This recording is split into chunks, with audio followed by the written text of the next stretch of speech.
इस्तेमाल करने से आपका जो रेस्पिरेशन रेट बढ़ जाएगा, ऑक्सीजन ज्यादा जाएगी फेफड़ों के अंदर, और फेफड़े हैं वो उसकी इलास्टिक रिकॉइल कैपेसिटी बढ़ जाएगी और एक्सपेंड ज्यादा होगा, ऑक्सीजन ज्यादा होगी। ऑक्सीजन का इसमें, ऑक्सीजन तो हम ले रहे हैं, लेकिन इस बीमारी में थोड़ा सा ये प्रॉब्लम है कि ऑक्सीजन की कैरिंग कैपेसिटी कम हो जाती है। ऑक्सीजन हम अंदर लेते हैं, लेकिन जो फेफड़ों से जब खून में जाती है, टिश्यू परफ्यूजन जो ऑक्सीजन का है वो अफेक्टेड हो जाता है, कम होता है, क्योंकि हीमोग्लोबिन की पोरफायरिन रिंग पे वायरस अटैच हो जाता है, और उस वजह से फेरस और फेरिकाइन जो पार्टिकल है वो फ्री हो जाते हैं। इससे ब्लड काफी ठीक और गाढ़ा हो जाता है, उससे थ्रोम्बोसिस हो जाता है, ब्लड का खड्डा जम जाता है। तो इसमें एंटीकोगुलेंट लेना बहुत ही जरूरी है। अगर किसी के थोड़ा बहुत सिम्टम आता है और कुछ प्रॉब्लम है, तो जो पहले से एंटीकोगुलेंट ले रहे हैं, क्लोपिडोग्रेल वगैरह या ब्लड पतला करने वाली दवाइयां, उनको लेना चाहिए। और पहले से ले रहे हैं तो कंटिन्यू रखें, और अदरवाइज बाद में अगर प्रॉब्लम है तो एंटीकोगुलेंट का रोल हो जाता है। और ऑक्सीजन मास्क से, वेंटिलेटर के ऊपर तो नुकसान है, क्योंकि वेंटिलेटर ट्यूब डालेंगे अंदर, फेफड़े को इंजरी करेगा, लेकिन मास्क से जो ऑक्सीजन देते हैं, ह्यूमिडिफाइड ऑक्सीजन देते हैं, वो ज्यादा फायदा करती है।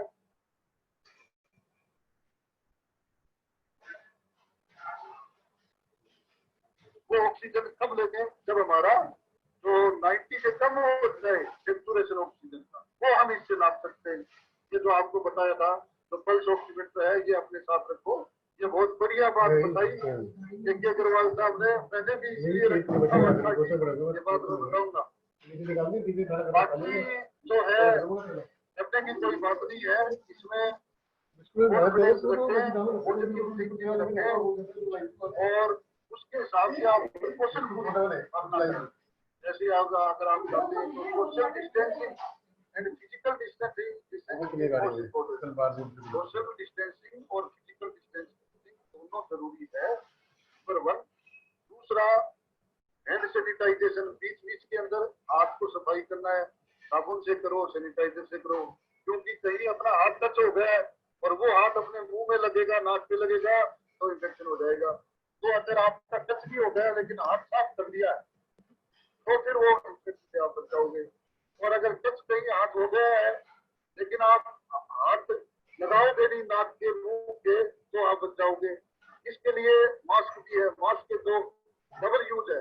एक तो मास्क बाहर की कोई हवा है, इन्फेक्टेड हवा जिसमें पार्टिकल हवा के अंदर ये कम से कम 3 से 8 घंटे तक रहते हैं, वायरस है, वो आपके अंदर नहीं जाएगी। दूसरा, आपका खुद का हाथ भी अगर मास्क लगा हुआ है तो नाक के नहीं लगेगा, आंखों पे नहीं लगेगा, इसलिए वो भी बचाव है।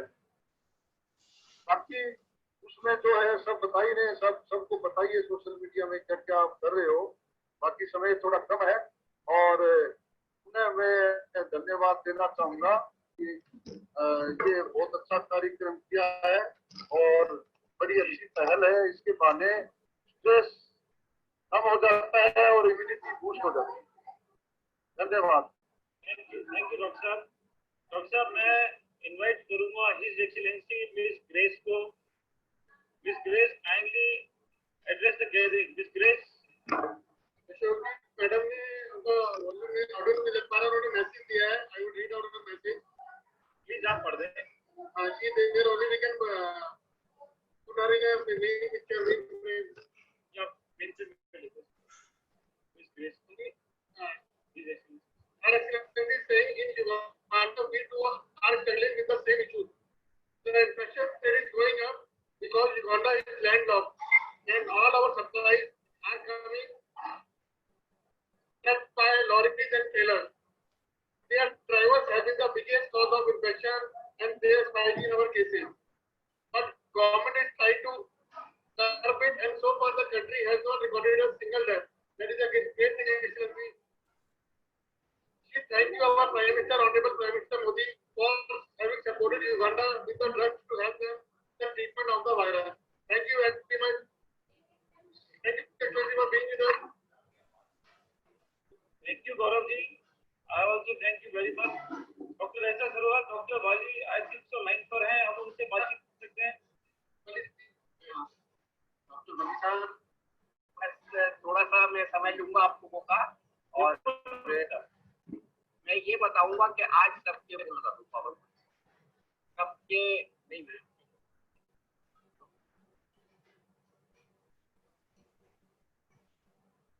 ये मन में एक बड़ा प्रश्न है, ये इसका वैक्सीन कब आएगा?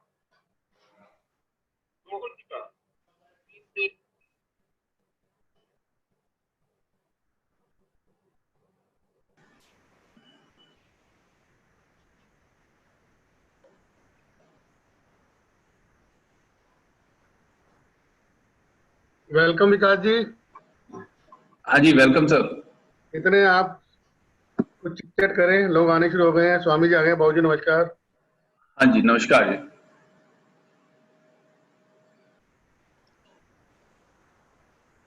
मैं तो फेसबुक लाइव डाल रहा हूँ, फिर मेरे फेसबुक से आप आगे लाइव कर सकते हैं। ठीक है।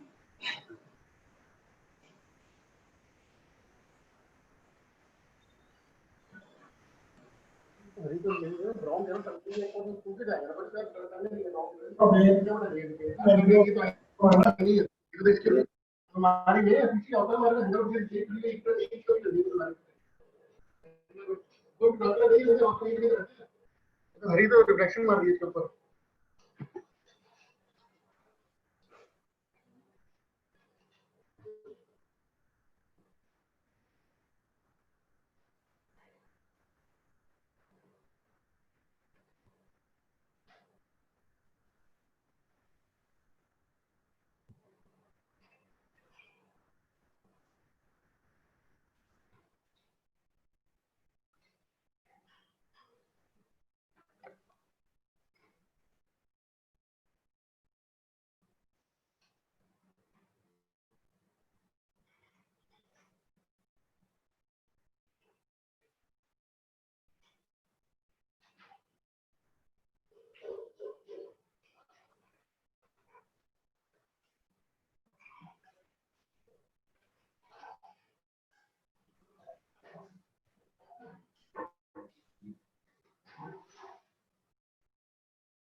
मेरे को तो आ रहे थे, मेरे पास मेल आया, मैं काफी मेल देखा, खाली मेल आया नहीं। उसी तरीके से नॉर्मल ऑपरेशन बना सकता हूँ मैं। ऑपरेशन आने वाले को उन्होंने तो लिखा कि अपने ऑपरेशन वापस से चालू करना है, तो सर्जन इनको लिखा, उसको बुलाना नहीं बुलाना है सर्जन को समझ गया।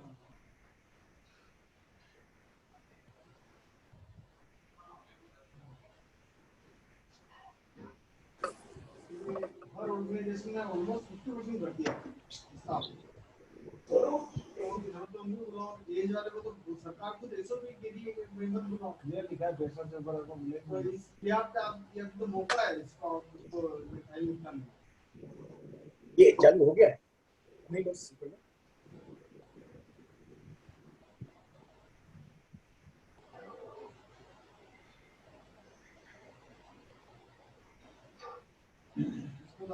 ये एसओपी के चक्कर में आप कर सकते हो। उसके बाद अभी ये चीज तो ये वाले भी बोलेंगे ऊपर तो मान जाएंगे। गुड मॉर्निंग, नमस्कार जी विकास जी। विकास भगवान भगवान जी नमस्कार। नमस्कार नमस्कार। मॉर्निंग। स्वामी जी आ चुके हैं। विकास जी फेसबुक पे लाइव कर दिया हमने, आप शुरू करें, अपने इंट्रोडक्शन दें। और हाँ जी,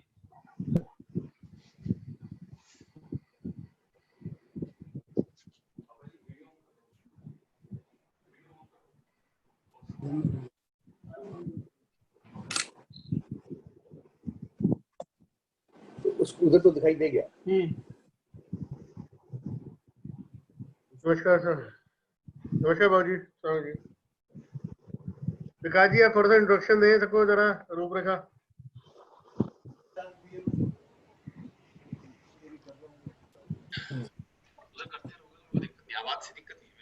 तो 2 मिनट रुको। नहीं तो इसको फिर से करें क्या?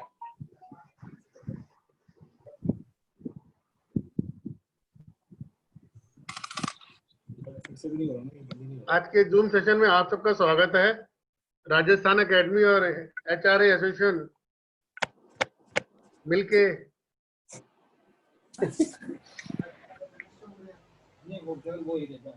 नवरत्न अग्रवाल जी वेलकम। नमस्कार जी, नमस्कार। उषा जी नमस्कार।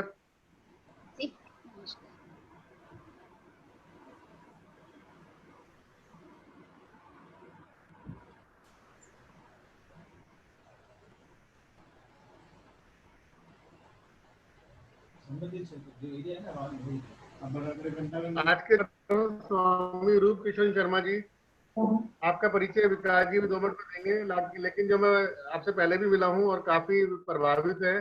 आपने भगवत गीता का पोएटिकली 3 लैंग्वेज में अनुवाद किया है और आज के जो विषय में हमने टॉपिक भी रखा है, relevance of Bhagavad Gita today. आज के परिपेक्ष में भगवत गीता का क्या महत्व है? भगवत गीता का महत्व हमेशा है और हमेशा रहेगा, लेकिन जो आज के इस पेंडेमिक सिचुएशन में, पैनिक सिचुएशन में गीता का क्या रोल है, उसको लेके स्वामी जी अपना व्याख्यान देंगे।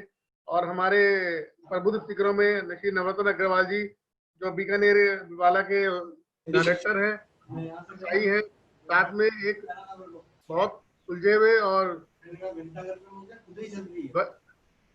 सिंपल वक्ता है, और जो अध्यात्म, इनको मैं अभी कुछ दिनों में आप इनको देखेंगे ट्रांसफॉर्मेशन हो रहा है, ये एक गुरु के रूप में जाने जाएंगे। व्यवसायी तो है, ये सफल उद्यमी तो है, लेकिन एक जी आपका बहुत बहुत स्वागत है। साथ में हमारे पैनलिस्ट में प्रदीप जैनी जी आएंगे, श्रीवास्तव और मीना महाजन जी हैं, जो स्पिरिचुअल में और योगा में काफी आगे जा चुके हैं, स्पिरिचुअल लीडर हैं, और कुंजन गौर हैं जो ब्यूटी एक्सपर्ट हैं, एस ब्यूटी पार्लर के डॉक्टर हैं। तो वो अपना थोड़ा डिफरेंट बताएंगे कि जो आज के समय में अपनी बॉडी को कैसे फिट रखना है या अपने फेस को कैसे ग्लो करना है, ब्यूटी टिप्स देंगे। तो मैं विकास जी से निवेदन करूंगा, विकास जी आप प्लीज शुरुआत करें, बहुत जी इंटरव्यू देके परिचय दें।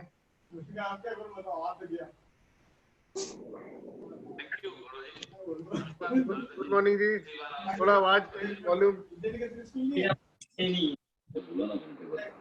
स्वामी जी शुरू करेंगे पे अपना व्याख्यान, उससे पहले थोड़ा सा उनके बारे में बता देता हूँ। थोड़ा वॉल्यूम बढ़ाना पड़ेगा। हाँ जी, थोड़ा वॉल्यूम तेज है हल्का।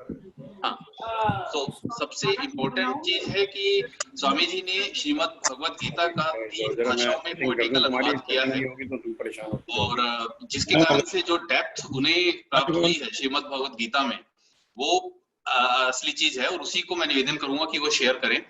और सबसे जो खास बात मैंने उनके व्याख्यान में देखी है कि हर एक श्लोक के ऊपर घंटों वो बोल पाते हैं, वो सबसे इंटरेस्टिंग है। और स्पेशली आज के संदर्भ में, कि आज के संदर्भ में उसका महत्व क्या है, और उस समय जब वो बोला गया तो उसको 3 प्रकार से देख पाना।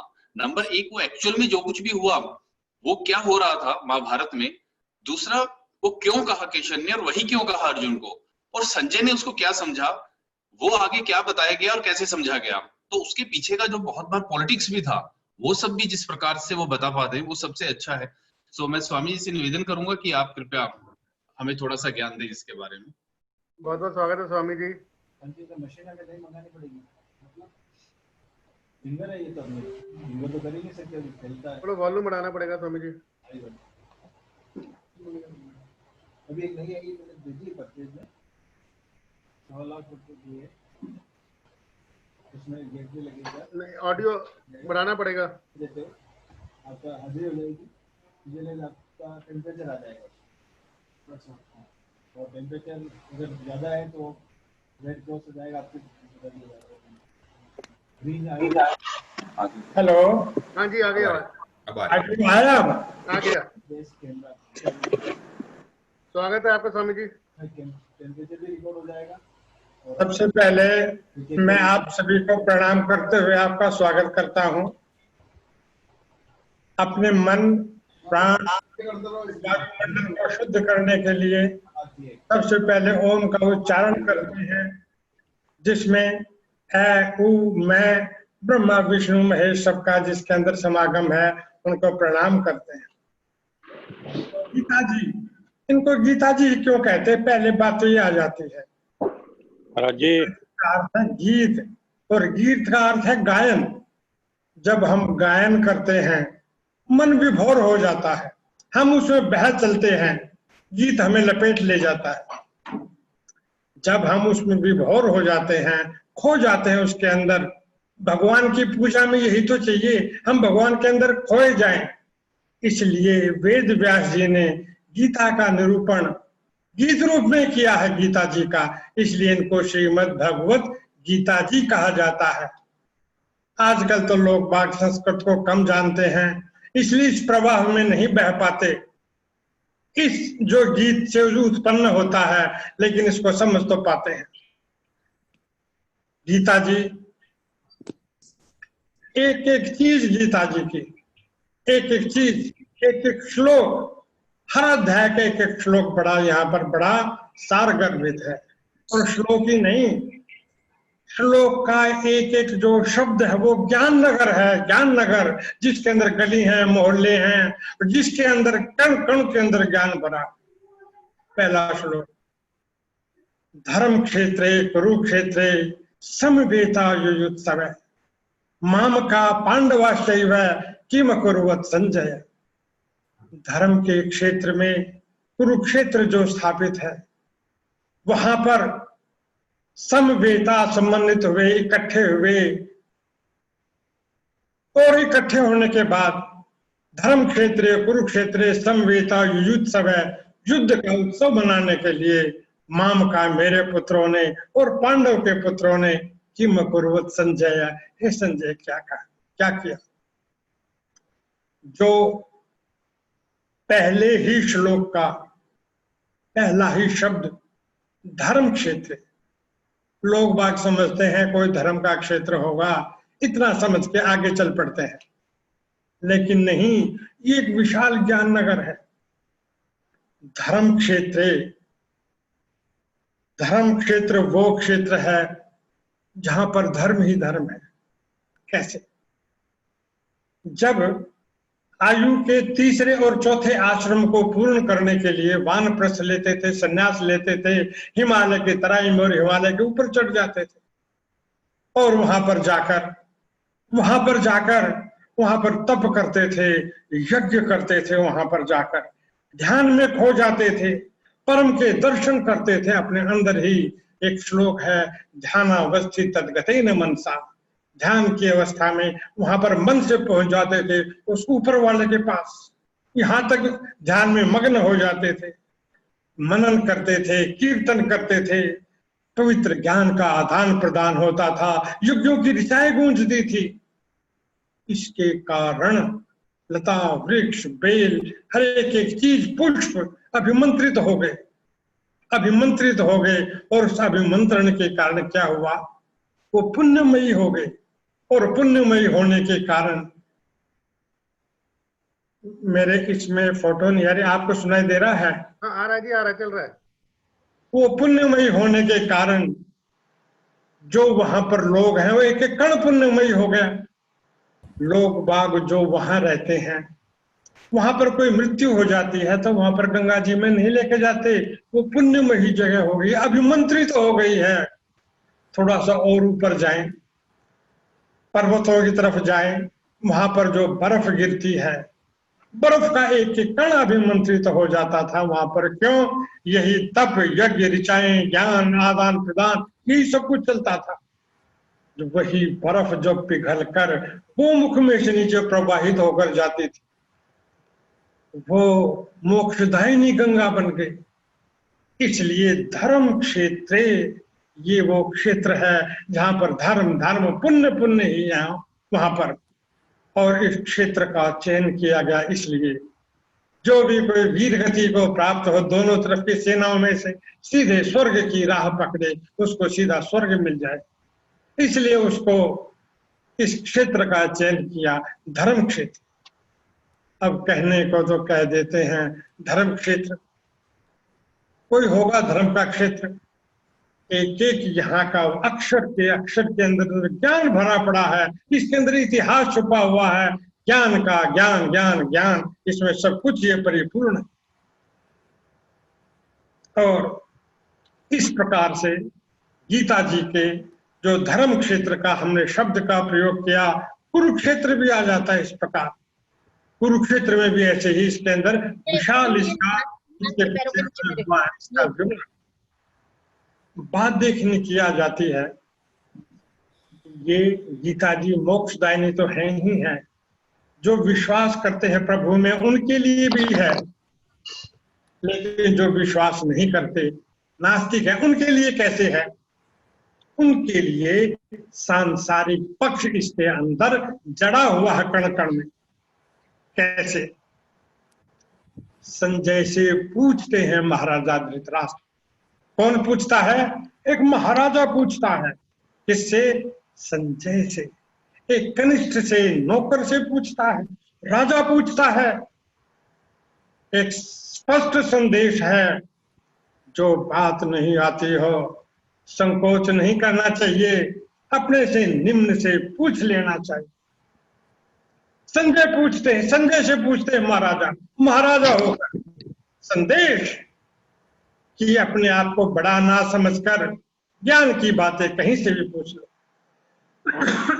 क्यों? ए successful person is he who is best informed. ये सूचना ही तो है, इसलिए पूछा जाता है, ज्ञान भी इसीलिए लिया जाता है। मैसेज अगला उन लोगों के लिए, सभी के लिए। ये संजय एक छोटा सा तो नौकर है, महाराज तक कैसे पहुंच गया? देखिए, जो जिस कार्य में भी लगा हुआ है निपुणता से उसका निर्वाह करे, दक्ष हो जाए, दक्ष दक्ष दक्ष। और जब वो दक्ष हो जाता है, ऊपर तक अपने आप उसकी पहुंच बन जाती है उसकी दक्षता के कारण। इसलिए कोई कार्य न तो छोटा होता है न बड़ा होता है, अपने कार्य में लग जाओ, दक्ष हो जाओ, आपके ऊपर तक पूछ हो जाएगी। इसलिए दक्ष हो जाओ अपने कार्य के अंदर। फिर अपने स्वामी का विश्वास पात्र बनिए। विश्वास पात्र बन चुका है यहाँ पर संजय महाराजा का, और इसलिए उनको दिव्य दृष्टि मिल जाती है।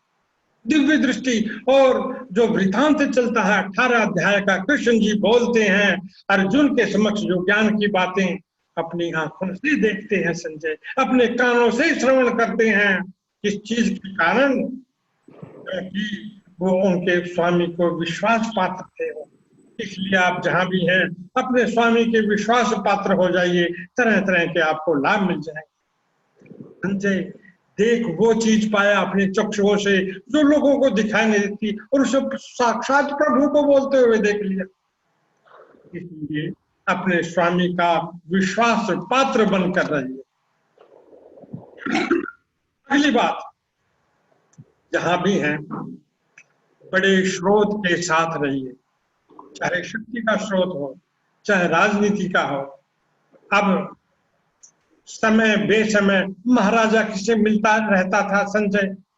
स्रोत के साथ था, महाशक्ति के स्रोत के साथ। जब स्रोत के साथ होते हैं, जो अधिकारी हो उस पर कृपा बरसाता चला जाता है, कृपा बरसाता है उसके ऊपर और लाभान्वित होता है। संदेश ये कहाँ मिलता है? सांसारिक संदेश ओतप्रोत है, गीता जी ओतप्रोत है।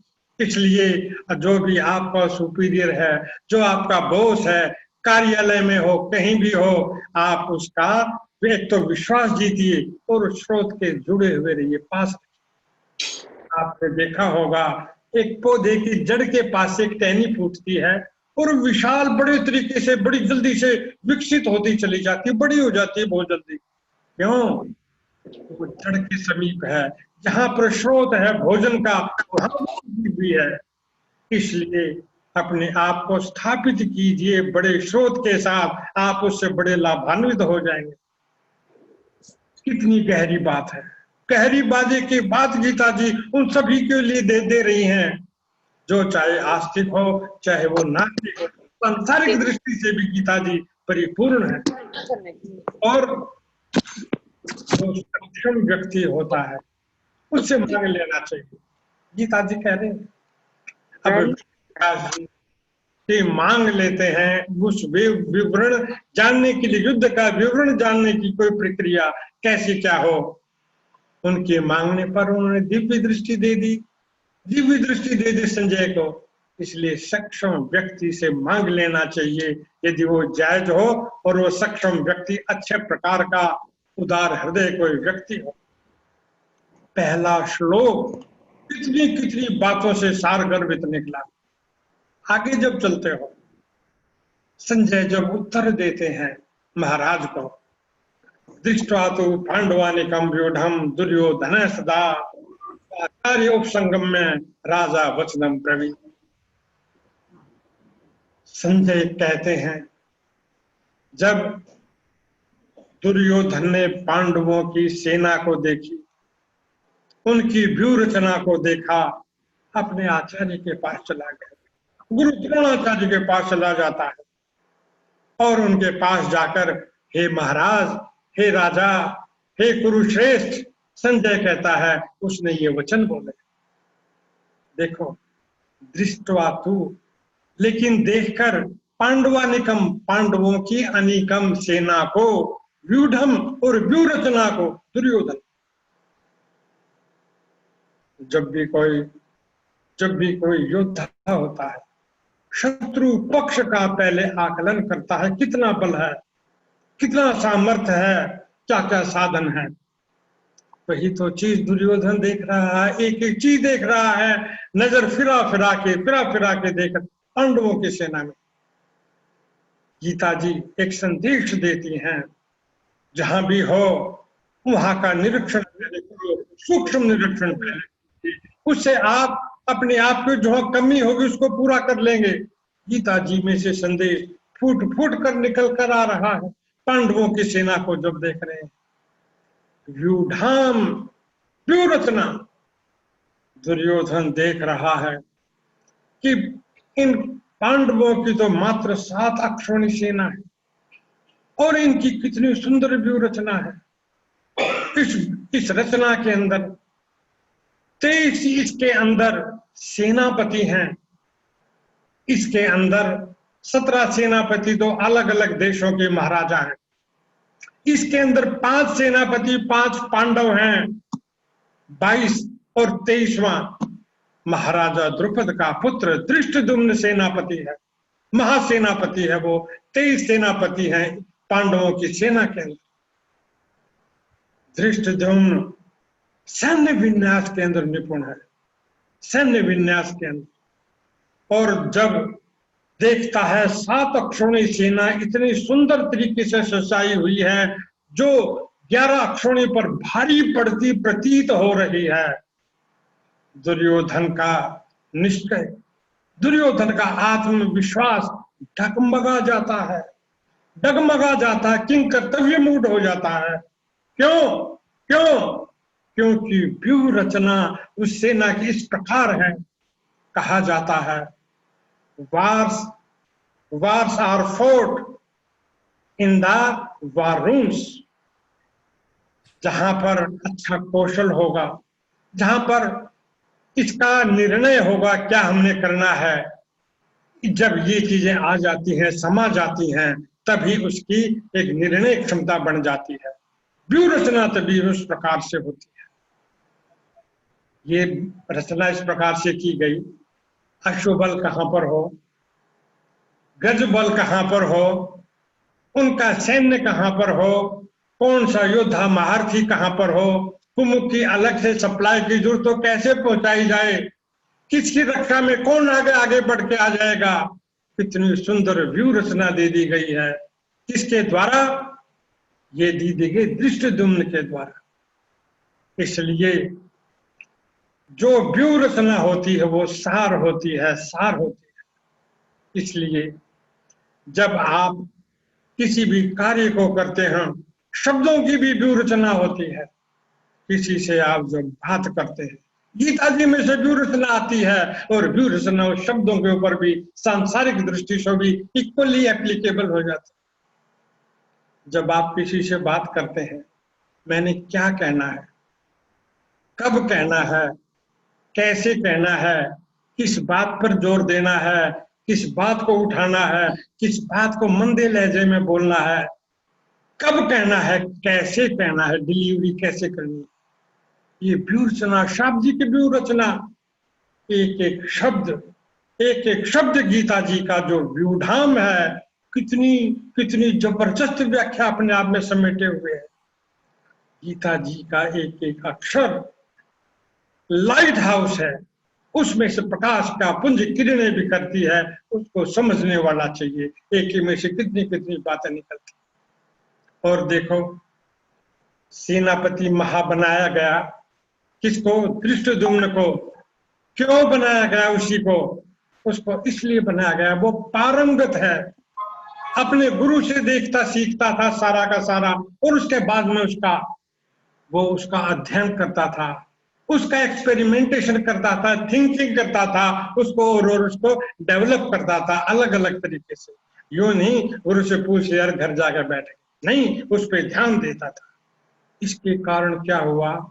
दक्ष हो जाता है वो, और दक्ष, इतना दक्ष, पांडवों की सेना जिसमें कृष्ण जी जैसे हैं, वहां पर धृष्टद्युम्न सारी सेना का सेनापति बन जाता है। फिर वही बात आ जाती है, आप जो भी काम करते हैं, दक्ष दक्ष दक्ष, आप उसके अंदर दक्ष हो जाइए, ऊंचे चढ़ जाइए, आपकी पूछ होगी। और इसी कारण जो पवित्र गीता जी है, पवित्र गीता जी के अंदर अमर हो गया धृष्टद्युम्न, जिसका नाम बड़े बड़े उसके आदर सम्मान से लिया जाता है। इस प्रकार हम जब गीता जी की बात करते हैं, एक एक बात इसकी निखर के सामने आ जाती है।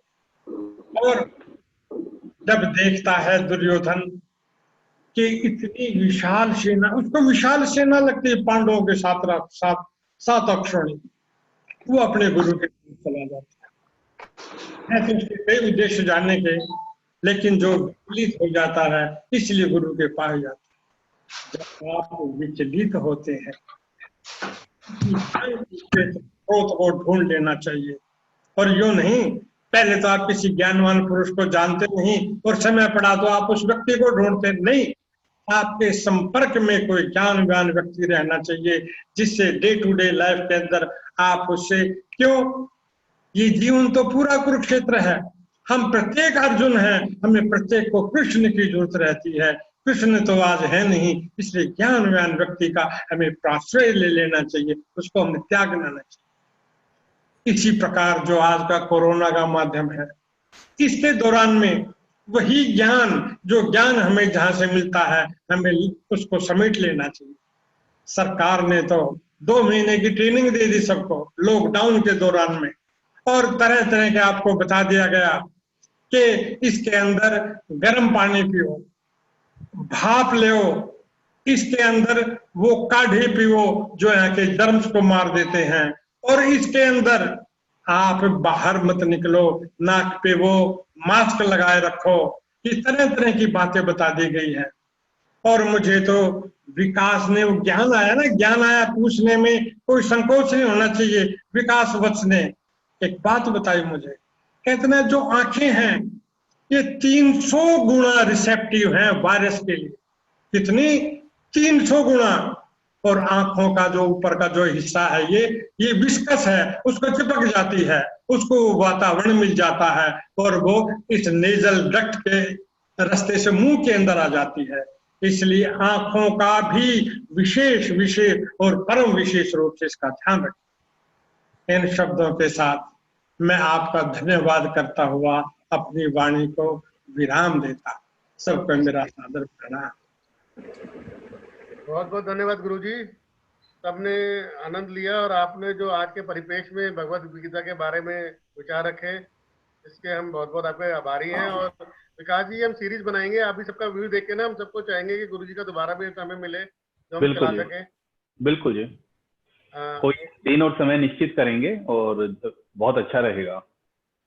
मैं हमारे बीच में हमारे राजस्थान अकेडमी सेक्रेटरी सुमन महेश्वरी जी, उनको स्वागत करता हूँ। हमारे नरेगा जी है राजस्थान संस्था संघ के महामंत्री उनका स्वागत करता हूँ। और हमारे परिवार के काफी मेंबर दिख रहे हैं, सुनीता जी, अंजनी जी, रेख कनोडिया जी, संध्या जी, अनीशा जी, काफी लोग हैं, सबका स्वागत है। मैं नम्रता जी से निवेदन करूंगा कि वो अपना अनम्यूट करें और अपना विचार रखें। और गौरव जी, आपने मुझे याद किया, उसके लिए बहुत बहुत धन्यवाद। और सभी जो मेरे मित्र सुन रहे हैं, देखो इतने अच्छे प्रवचन के बाद मुझे नहीं लगता कि मुझे एक शब्द भी बोलना चाहिए, बल्कि मुझे लगता है स्वामी जी की जो बातें थी वो उसको कंटिन्यूस करना चाहिए था कि पूरा का पूरा 1 घंटा कम से कम स्वामी जी पे ही दिया जाता। लेकिन मैं अपने जो भाव है, जो गौरव जी ने मुझे कहा है, तो 10 मिनट 15 मिनट में अपनी जो बात कहनी है, तो मैं एक ही कहता हूँ कि जीवन में परमात्मा ने जो जीवन बनाया है, जो मैंने अपने अनुभव किया है, इतना प्यारा जीवन बना रखा परमात्मा ने, इसके मुकाबले कुछ हो ही नहीं सकता। इतनी प्यारी नेचर्स है, हम इसको प्यार से देखें और अपने अंतर से इसको अनुभव करें। और इसको श्रेष्ठ कैसे बनाया जा सकता है? हम अपने जीवन को राम बनना हमारे अपने हाथ में है कि हम भी अपने आप को राम को धार लें, तब राम बन सकते हैं। कृष्ण को धार लें, कृष्ण बन सकते हैं। और हनुमान जी को बताया गया कि आपके पास जो शक्तियां हैं, ये प्रत्येक इंसान के पास शक्तियां, हनुमान जी के पास नहीं, प्रत्येक बंदे के पास शक्तियां, खाली हमें उसके जीवन को अपने अंतस में धारना पड़ेगा, उसको प्रेम को धारना पड़ेगा। और धारना कैसे? बहुत आसान है। अब पॉजिटिविटी को हम अगर अपने जीवन में समझें, पॉजिटिविटी हमें आसमान में छुआने की ताकत रखती है। जो भी हम धार सकते हैं उसको सर्वश्रेष्ठ अगर हमें मिल सकता है पूरे ब्रह्मांड से, क्योंकि प्रत्येक इंसान के पास ब्रह्मांड है ऑलरेडी, एक एक अंग अंग पे है ब्रह्मांड, और उसकी सारी एनर्जी सबको मिल रही होती है हर समय, और उसकी खुद की एनर्जी भी सारे ब्रह्मांड में जा रही होती है हर वक्त। जो हम देते हैं वही लौट के कई गुना मिलता है। नेचर वही है, जैसे एक बीज डालते हैं मट्टी में, वो एक बीज कई बड़े पेड़ के रूप में धारण कर लेती है। तो अगर वो क्या है कि उसको प्रॉपर पौष्टिक वो सब कुछ मिले, ऐसे ही हमारे विचार शुद्ध हो, विचार शुद्ध होने के बाद हमारे भाव शुद्ध हो और हमारा सराउंडिंग सही हो, तो हम अपने आप को इतनी गहराई तक ले जाएं ताकि हमारे अंतस से, क्योंकि ज्ञान हमें कहीं बाहर से नहीं मिल सकता, ज्ञान जो मिलेगा वो हमें एक सपोर्ट मिल सकती है। हमें अपने अंतस के ज्ञान को सर्वश्रेष्ठ करना है ताकि हम ऊपर अपने आप को ला सकें। इसका एक्सपीरियंस अगर हम करना चाहते हैं तो हम 5 मिनट के लिए मेडिटेशंस करते हैं, अपनी आंखों को बंद करके जैसे निढाल ढीला छोड़ते जाएंगे और अपने आप को प्यार करेंगे और एक एक अंग प्रत्यंग पे परमात्मा की सर्वश्रेष्ठ शक्तियों को अनुभव करेंगे। ऐसे ही बाहर की जो पूरे ब्रह्मांड की शक्तियों में अपने आप को महसूस करेंगे कि हमारी खुशबू, हमारा प्रेम जा रहा है, उनकी खुशबू आ रही है और हमारी खुशबू जा रही है। तो मैं अपनी सभी जनों कहूंगा 5 मिनट के लिए अपन आंखें बंद करके बिल्कुल निढाल ढीला छोड़ते जाएंगे, सब बिल्कुल ढीला छोड़ते जाएंगे अपने आप को, और 5 मिनट बाद वापस जग जाएंगे। बिल्कुल आंखों को बंद कर लेंगे और शरीर को बिल्कुल निढाल ढीला छोड़ते जाएंगे। जितना हम ढीला छोड़ते जाएंगे, हम जहां जहां हमारा ध्यान जाएगा, ब्रेन में जाएगा, तो उसकी नसों को ढीला करते जाएंगे। समाधि में जाना हो, ध्यान में जाना हो, तो जितना ज्यादा हम अपने आप को ढीला छोड़ देंगे तो उतनी प्राण आत्मा हमारे अंतस में आती रहेगी। जहां जहां हमारी प्राण आत्मा जो वायु के रूप में है, वायु में जो अग्नि है, वो हमारे रोम रोम में आ जाएगी। वो ही नहीं, प्रत्येक ब्रह्मांड की एनर्जी को हम अपने अंतस में रिसीव करते चले जाएंगे। और जैसे जैसे हमारा शरीर का प्रत्येक अंग सर्वश्रेष्ठ काम करने लगेगा, वैसे वैसे हम जो चाहेंगे वो हमें मिलेगा। हमारा ही शरीर ही नहीं, पूरा ब्रह्मांड हमारा कहना मानने लगेगा। तो शरीर को बिल्कुल निढाल ढीला छोड़ते जा रहे हैं हम। ऊपर सर को कहा बिल्कुल ढीला छोड़ने के लिए, नाक को, जैसे हम आसन कहते हैं, सव आसन कहते हैं, बिल्कुल निढाल ढीला छोड़ते चले जाएं। ध्यान में भी बिल्कुल जितना निढाल ढीला छोड़ते जाएंगे और ढीला छोड़ते हैं, और ढीला, बिल्कुल निढाल, मतलब खून की कतरें, नसें सब ढीला छोड़ दें, बिल्कुल हड्डियों तक को बिल्कुल ढीला छोड़ दें। एक एक जगह को ध्यान करना है ताकि सारी ब्रह्मांड की एनर्जी वहां आ जाए। हमें इसी क्षण में जीना है। पुराने में कहीं जा रहे हैं, वापस उसी में आ जाएं। भविष्य में कहीं जा रहे हैं, वापस वहीं आ जाएं जहां आप ध्यान लगाना चाहते हैं। बिल्कुल अपने आप को पूरा निढाल ढीला छोड़ते चले जाएं, बिल्कुल निढाल ढीला छोड़ते चले जाएं। गर्दन को देखें, गर्दन को ढीला छोड़ दें, कंधों को ढीला छोड़ दें, अंगुलियों को, कोहनियों को, घुटनों को, ताकि हम अंतस तक पहुंच जाएं, अपने अंतस तक पहुंच जाएं, हमारे अंतस से आवाज आने लग जाए। हम पॉजिटिविटी हमारे को आसमान को छुआ सकती है, नेगेटिविटी को देखना है ताकि वो नेगेटिविटी हमें समझ में आ जाए, हमें कुछ जीवन का सर्वश्रेष्ठ पहुंचाने में सपोर्ट नहीं कर सकती। हमें जो जीना है पॉजिटिविटी के साथ जीना है, और शरीर का प्रत्येक अंग एक दूसरे को सपोर्ट करता है, पूरी नेचर हमें सपोर्ट करती है, हम पूरी नेचर को सपोर्ट करते हैं। शरीर को ढीला छोड़ते जाए, बिल्कुल निढाल ढीला छोड़ते जाए, और शरीर के एक एक अंग प्रत्यंग को ऐसे प्यार करना जैसे परमात्मा मिल गया। आंखें कितनी प्यारी परमात्मा ने बना रखी है, ब्रेन कितना प्यारा परमात्मा ने बना रखा है, हम अपने ब्रेन का 1% भी यूज नहीं करते। इसका अगर सर्वश्रेष्ठ यूज करने लग जाएं तो आपके पास हनुमान और भगवान बनने की ताकत है। क्यों नहीं जीना चाहते हम सर्वश्रेष्ठ, क्यों नहीं रोल मॉडल बनना चाहते अपने आप के लिए। हार्ट कितना प्यारा हार्ट बना रखा है, क्या ही प्यारी जीभ बना रखी है परमात्मा ने, क्या ही प्यारी नाक खुशबू लेती है पूरे ब्रह्मांड की, क्या ही प्यारे हाथ नाक, सब कुछ परमात्मा ने क्या ही श्रेष्ठ बना रखा है। ऐसा प्यार करो जैसे एक एक रोम में परमात्मा हो, परमात्मा की शक्ति हो, परमात्मा का प्रेम हो, ममता हो, परमात्मा की सरलता और आनंद हो, परमात्मा की शक्ति आनंद सब कुछ एक एक रोम में विराजमान है। जैसे जैसे हम उसको शक्ति को अनुभव करेंगे उसमें, तो वो पूर्ण रूप से अपने आप कार्य करने लगेगी, उसमें पूरी ऑक्सीजन जाने लगेगी।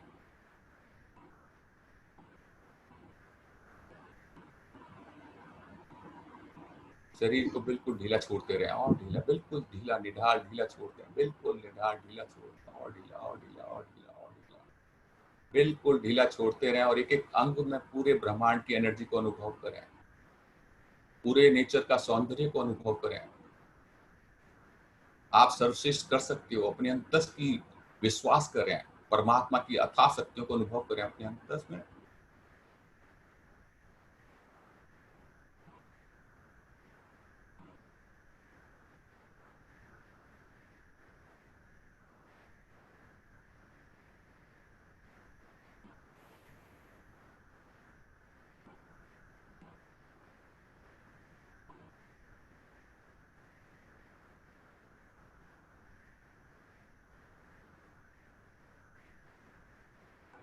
अपने अंतस के अथाह शक्तियों को अनुभव करते रहें, प्रेम को अनुभव करें, मुस्कुराहट को अनुभव करें, उस मुस्कुराहट को आने दो, अपने नृत्य को अनुभव करें। जीवन एक उत्सव बन जाए किसी प्रकार से, पूरे अथाह ब्रह्मांड का ज्ञान जितनी सरलता से छोड़ के अपने अंतस में खोदे हुए पूरा ब्रह्मांड का ज्ञान आपके अंतस में, जो हुआ है वो भी है, जो होना है वो भी है आपके अंतस में।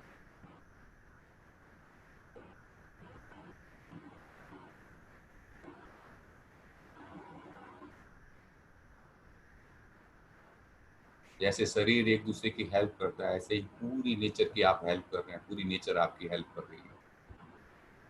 आप भी प्रत्येक इंसान को ऐसा ही प्यार करें, जैसा आप दोगे वैसा ही आपको मिलेगा। पूरी अंतस से, पूरे भाव से सारी सृष्टि को अपना सर्वश्रेष्ठ प्रेम दे दो, पूरी सृष्टि से आपको प्रेम ही प्रेम मिल जाएगा। अपने पास जो है वो सब दे दो, सारी नेचर से आपको वो मिल जाएगा जो आप दे रहे हो, जो भाव दे रहे हो, जो प्रेम दे रहे हो, जो आनंद दे रहे हो, जो शक्तियां दे रहे हो, जो कॉन्फिडेंस दे रहे हो।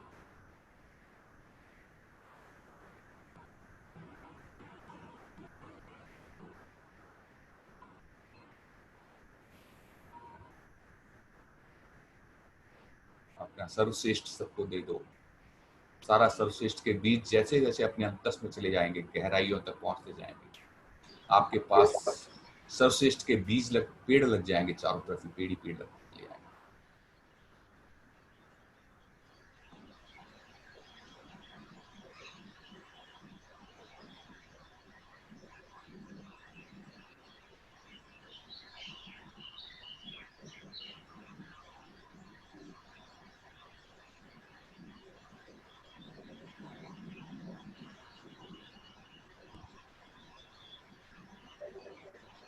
ढूंढो अपने आप को, मैं कौन हूँ। आप यूनिक हैं, आप जैसा आज तक कभी ना हुआ है ना कोई होगा। मैं क्या कर सकता हूँ? क्या मैं दुनिया से प्यार करता हूँ? क्या मैं अपने आप से प्यार करता हूँ? क्या मैं नेचर से प्यार करता हूँ? क्या मैं कुछ करना चाहता हूँ? क्या मैं नेगेटिव में हूँ या प्रकाश में हूँ, अंधकार में हूँ या प्रकाश में हूँ? परमात्मा ने आपको पूर्ण प्रकाश में बना रखा है, आनंद में बना रखा है। उसको पहचानने की जरूरत है। नेगेटिविटी एक मैग्नेट है जो हमें खींचे रखती है। हम नेगेटिव में रहते हैं, हमें पॉजिटिव में आना है, थोड़ा सा उठना पड़ेगा, थोड़ा सा देखना पड़ेगा अपनी अंतस की शक्तियों को, थोड़ा सा उस ममता को देखना पड़ेगा, उस कृष्ण को अपने अंतस में देखना पड़ेगा। जैसे जैसे हम परमात्मा को देखते रहेंगे अपने अंतस में, हमारा रोम रोम परमात्मा की तरफ आकर्षित होने लग जाएगा। हम तो सारे परमात्मा के कार्य करने लग जाएंगे। आपके अंतस में से अपने आप ही सारा ब्रह्मांड का ज्ञान निकलने लग जाएगा। जितना ज्यादा गहराई में जाते जाओगे, जितना ज्यादा प्यार करोगे पूरी नेचर को, अपने आप को, प्रत्येक आदमी को, आपसे किसी भी दुश्मनी हो, कोई ईर्ष्या नहीं है आपके अंदर। आप ईर्ष्या को देख रहे हो, छोड़ना है ईर्ष्या को। देखने मात्र से अपने आप छूटने लग जाएगी। देखने मात्र से आप पॉजिटिविटी को पकड़ने लग जाओगे। विश्वास करो, आप पूर्ण परमात्मा के रूप हो। परमात्मा अपने बच्चे को परमात्मा से कम नहीं बनाता। आपके पास पूरी ब्रह्मांड की शक्तियां हैं। देखो उन शक्तियों को अपने अंदर में। जितना ज्यादा आप परमात्मा को देखोगे, उतने ज्यादा आप परमात्मा को अपने अंतर से निकाल पाओगे।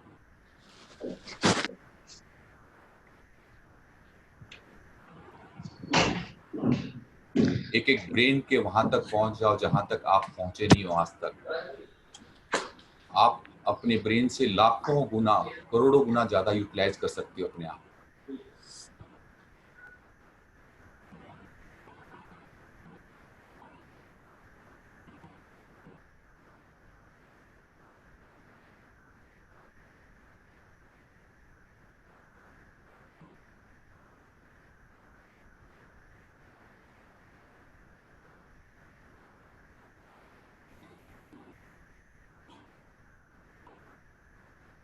हर काम को जानने की जिज्ञासा होनी चाहिए। हर चीज को पढ़ने और समझने की इच्छा होनी चाहिए। जितनी ज्यादा आपके अंदर प्रगाढ़ इच्छा होगी, उतना ज्यादा आप जान पाओगे। और जितनी ज्यादा आपके अंदर करेज होगा, करने का जोश होगा, उतना आप कर पाओगे। हर चीज में आगे आ पाओगे। प्लानिंग भी, इच्छा होगी तो आप प्लानिंग कर पाओगे। इच्छा होगी तो आप प्लानिंग को रूपांतरित कर पाओगे। इच्छा होगी तो आप परमात्मा को अपना दोस्त बना पाओगे। इच्छा होगी तो ही आप कुछ कर पाओगे। जब आप कर्म करते हो, उस कर्म का ही बाद आपको अंतस में खुशी मिलती है। पहले खुशी नहीं मिल सकती, सोचने मात्र से नहीं मिल सकती। आपका शरीर बिल्कुल हष्ट पुष्ट होगा, मन हष्ट पुष्ट होगा, और संपूर्ण कार्यों को जानने की इच्छा होगी, और सभी कार्य को करने के लिए आगे बढ़ के काम करोगे, तभी तुम आगे पहुंच पाओगे। और सबके साथ मिलके, कोई अलग नहीं है, सब आपके एक दूसरे के कॉम्प्लीमेंट्स हैं। जैसे शरीर में एक एक पार्ट एक दूसरे का कॉम्प्लीमेंट्स है, ऐसे ही पूरा ब्रह्मांड आपका कॉम्प्लीमेंट्स है। पूरा ब्रह्मांड आपको सपोर्ट कर रहा है, आप पूरे ब्रह्मांड को सपोर्ट कर रहे हैं।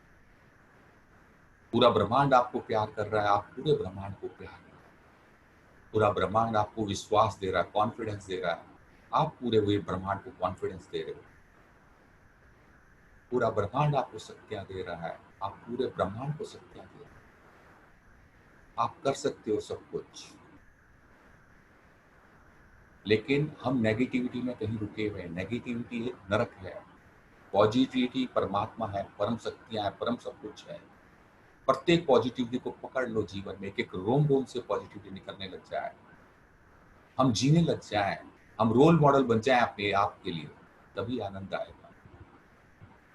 मुझे आनंद आएगा तो मुझे बच्चे भी मुझे देख के आनंदित हो जाएंगे, मेरा समाज भी आनंदित हो जाएगा, मेरा देश भी आनंदित हो जाएगा। हमें अपने आप को जागरूक करना है, अपने आप को होश में लाना है, अपने आप को प्रेम में लाना है, अपने आप को आनंद में लाना है, अपने आप को उत्सव में, नृत्य में लाना है, संगीत में, भजन में लाना है।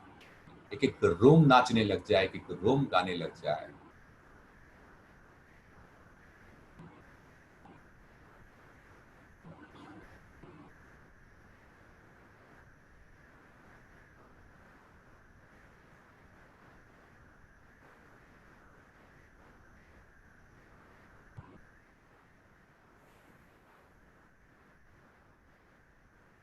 धीरे धीरे आंखें खोल लेंगे सर, बहुत धीरे धीरे, बहुत आराम से सर।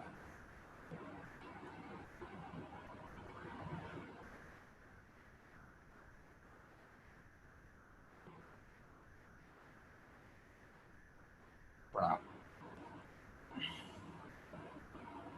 ये एक मैंने जो अनुभव किया है वो अनुभव बता रहा हूँ। ये करके देखोगे आप अपने आप को सर्वश्रेष्ठ बना सकते हैं। हर प्रत्येक बंदा अपने आप को सर्वश्रेष्ठ बना सकता है। अपने आप में विश्वास करें। आपके अंतस में परमात्मा अपने बच्चे को अपने से कमजोर नहीं बनाता।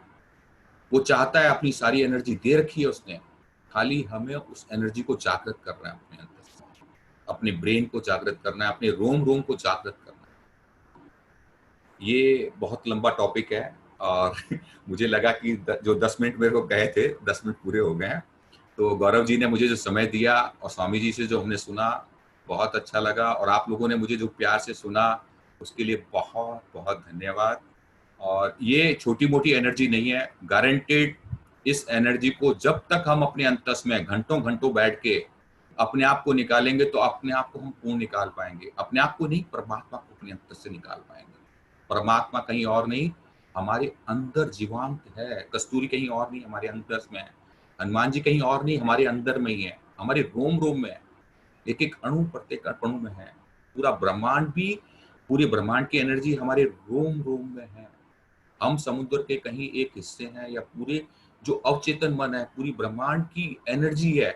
हम अकेले इतना बढ़िया काम नहीं कर सकते जब तक कि हमारे पास इस पूरे ब्रह्मांड की एनर्जी हमारे साथ काम ना करे। वो तभी काम करेगी जब हमारे भाव शुद्ध होंगे, हमारे विचार शुद्ध होंगे, हम अपने आप से प्रेम करेंगे, दुनिया को, पूरे ब्रह्मांड को प्रेम करेंगे, तब हमारी जो चेतन, जो पीछे अवचेतन शक्तियां हैं वो हमारे को सपोर्ट करेंगे। Thank you sir. बहुत बहुत धन्यवाद जी। अभी आपके लिए तो पूरा सेशन अलग ही रखेंगे, तब सब बहुत ही अच्छा मानवता के कल्याणकारी है। आपको बहुत बहुत धन्यवाद। आपने बहुत ही उत्तम श्रेष्ठ बोला है और ऐसे तो सुनने को मिलते रहने चाहिए। प्रणाम स्वामी जी, प्रणाम प्रणाम स्वामी जी, आपका आशीर्वाद मिलता है। Transformation of an entrepreneur to the spiritual leader. Vikas ji, ये मंच आपका है। जो क्वांटम एस्ट्रोलॉजी पे आप बोलना चाहते हैं, प्लीज सबको हमें गाइड करें। हाँ जी, धन्यवाद गौरव जी।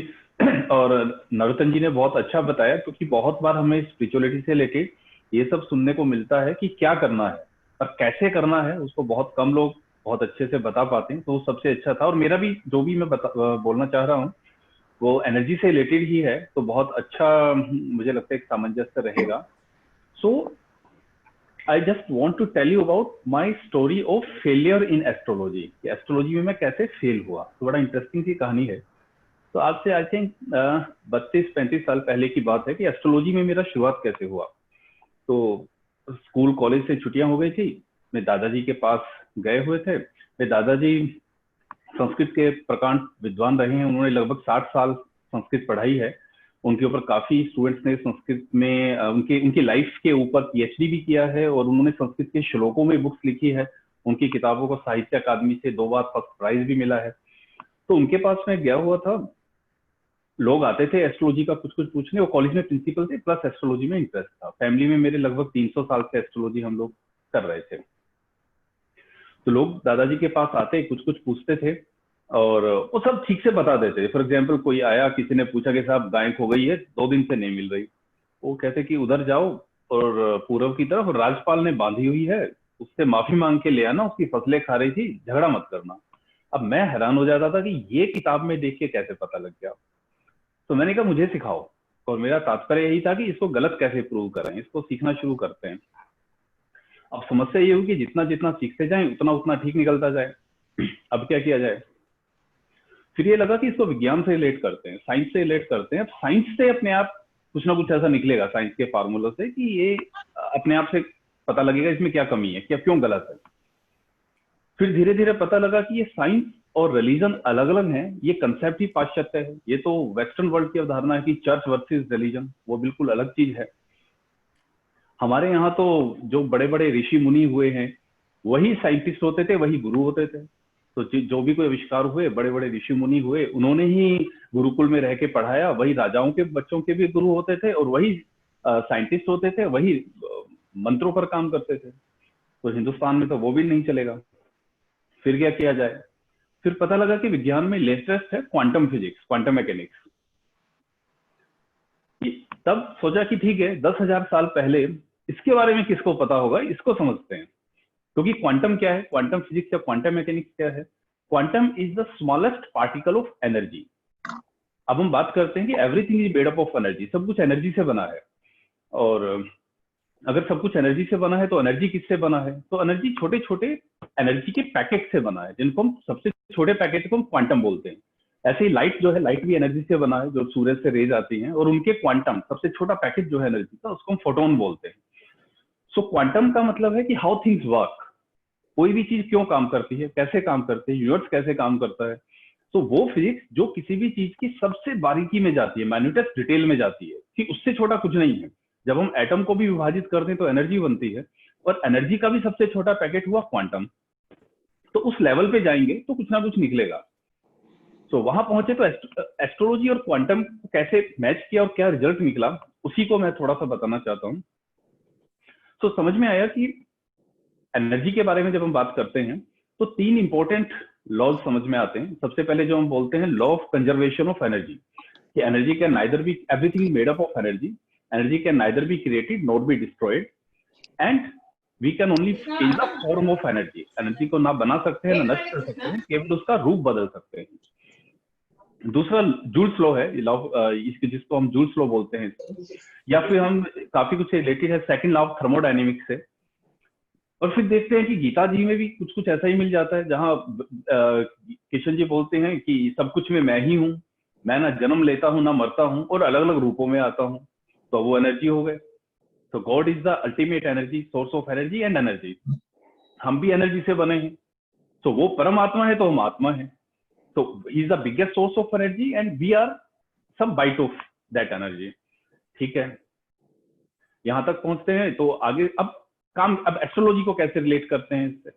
तो एनर्जी, और जब हम फिजिक्स के बिल्कुल शुरू के कुछ लॉज के बारे में बात करते हैं तो 2 इंपॉर्टेंट लॉज मुझे समझ में आए, प्रिंसिपल्स मुझे समझ में आए। एक कि आपने देखा होगा पुराने समय में जो महापुरुष होते थे, ऋषि मुनि या भगवान, उनके पीछे एक येलो कलर का या गोल्डन कलर का एक चक्र बना रहता है, जिसे हम ओरा बोलते हैं। वो फिजिक्स की किस प्रिंसिपल से बनता है और कैसे एस्ट्रोलॉजी काम करता है, और क्वांटम एस्ट्रोलॉजी जिसे मैं बोलता हूं अब, वो बहुत इंटरेस्टिंग है। उसके बारे में मैं थोड़ा अब बात करूंगा। कि एक लॉ है जिसे हम बोलते हैं एम्पियर्स लॉ। एम्पियर्स लॉ क्या बोलता है फिजिक्स में, कि यदि एक कंडक्टर है और उसमें से एनर्जी फ्लो करता है तो उस कंडक्टर के चारों ओर एक मैग्नेटिक फील्ड क्रिएट हो जाता है। तो हमारे ब्रेन में एनर्जी है, वो लगभग 20-22 वोल्ट के करंट पर काम करता है। हमारा बॉडी कंडक्टर है, वो करंट बॉडी में भी फ्लो करता है, जिसके कारण हमारे चारों ओर एक मैग्नेटिक फील्ड बनता है, जिसको हम इंफ्रारेड कैमरा से देख भी सकते हैं। दिल्ली और बड़े शहरों में कई ऐसे इंस्टीट्यूट्स हैं जो लोग आपसे 2-4 हजार रुपए लेते हैं और आपके ओरा की एक कलर्ड फोटो बना के दे देते हैं। उसके ऊपर रेकी और बहुत सारी दूसरी साइंसेज एनर्जी हीलिंग काम करती है। तो इसके ये हुआ एम्पियर्स लॉ कि एक करंट इंपल्स के कारण हमारा एक मैग्नेटिक फील्ड बन रहा है। पर इंटरेस्टिंग तब शुरू होता है मामला जब हम नेक्स्ट फैराडे लॉ पे आते हैं। फैराडे लॉ क्या बोलता है कि अगर आप करंट को बदलेंगे तो मैग्नेटिक फील्ड यानी ओरा बदलेगा, और सबसे इंपॉर्टेंट चीज, अगर आप ओरा को बदल देंगे तो करंट बदलेगा। इसका मतलब अगर एक पर्सन के माइंड में एक पर्टिकुलर टाइप की थिंकिंग है due to some neural connections in the brain, उसके कारण से एक ओरा बन रही है, बाहर मैग्नेटिक फील्ड है, तो अगर हम चाहें तो मैग्नेटिक फील्ड को इस तरह से बदल सकते हैं कि थिंकिंग चेंज हो जाए, और थिंकिंग चेंज होगा, ज्ञान चेंज होगा तो कर्म चेंज होगा। गीता है फिर से, ज्ञान जैसा थिंकिंग वैसा कर्म। तो जैसे ही हम थिंकिंग को चेंज करेंगे, एक्शन चेंज होगा और रिजल्ट चेंज होगा। इंटरेस्टिंग है। अब आपको मालूम है कि चंद्रमा के गुरुत्वाकर्षण के कारण पृथ्वी पर समुद्र में भी टाइड्स आती हैं, उसका इतना ही प्रभाव उनके मैग्नेटिक फील्ड का पड़ता है। अब हम मैग्नेटिक फील्ड की बात कर रहे हैं। एक हमारा मैग्नेटिक फील्ड है जो हमारे चारों ओर है, जो हमारे थिंकिंग के कारण है, और वो थिंकिंग बताता है कि हम किस डायरेक्शन में कर्म कर रहे हैं और क्या रिजल्ट मिल रहा है। तो चंद्रमा के मैग्नेटिक फील्ड से शुरू करते हैं। चंद्रमा के मैग्नेटिक फील्ड के कारण समुद्र तक में टाइड्स आ जाते हैं।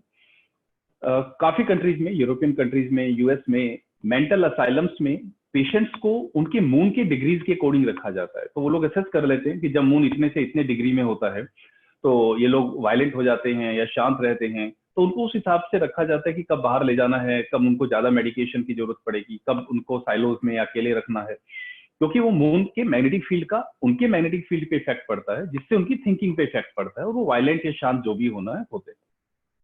तो ये सिर्फ होता है मून के मैग्नेटिक फील्ड से। तो मैं आपको एक छोटा सा एग्जांपल दिखाता हूं यहाँ पर।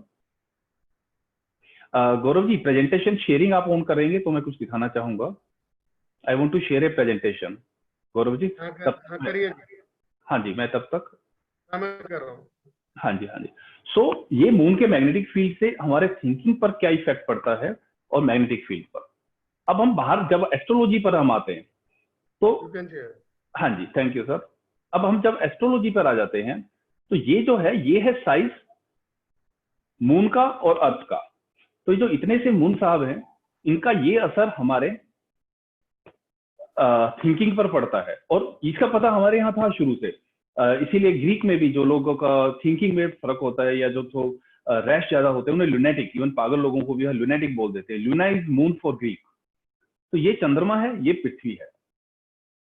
इसको अगर हम आगे चलते हैं बाकी प्लैनेट से कंपेयर करें तो देखिए चंद्रमा का इतना असर है समुद्र पर भी, हमारे ऊपर भी, तो ये जो बाकी इतने बड़े प्लैनेट हैं इनका कितना होगा।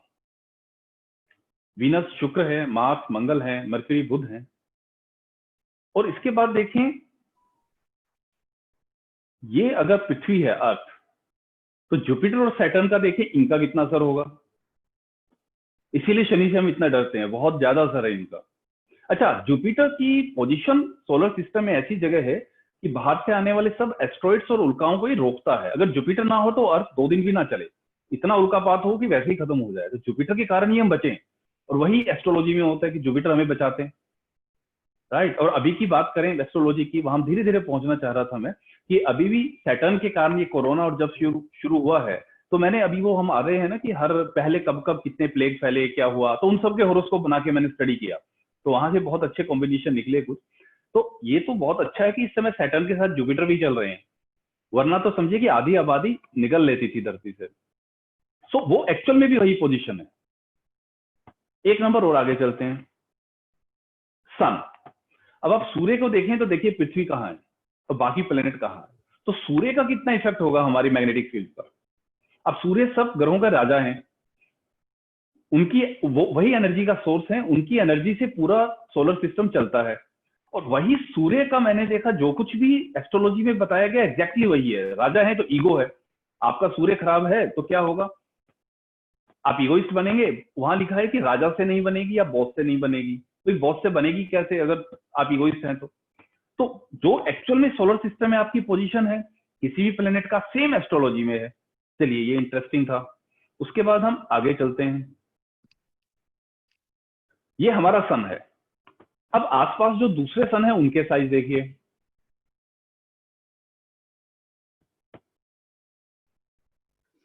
और थोड़े से सन ले आते हैं आसपास से, और ये हमारे ही मिल्की वे, हमारे ही आकाशगंगा के सन है। और कितने सन है हमारे मिल्की वे में, हमारी आकाशगंगा में 200 बिलियन सन है। 200 बिलियन हुआ, 1 बिलियन है 100 करोड़, तो 20,000 करोड़ सूर्य हमारी आकाशगंगा में है, 20,000 crore.